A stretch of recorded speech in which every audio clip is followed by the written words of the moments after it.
Hi, gorgeous ones. It's me, Akos of Akos Creative. Today, I thought I would show you how I make fabric earrings. I've been talking about fabric earrings tutorials for ages. Thank God today I finally had time to show you how I make my fabric earrings using old cardstock and African fabric of cat. So I've got plenty of these there.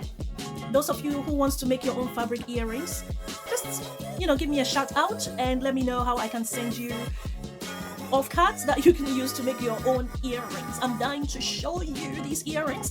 I better take off my shades because to make sure you can recognize who I am.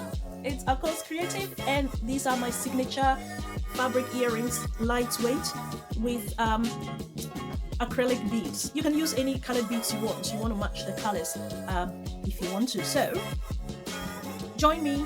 Let's make fabric earrings together. Meet you on the other side.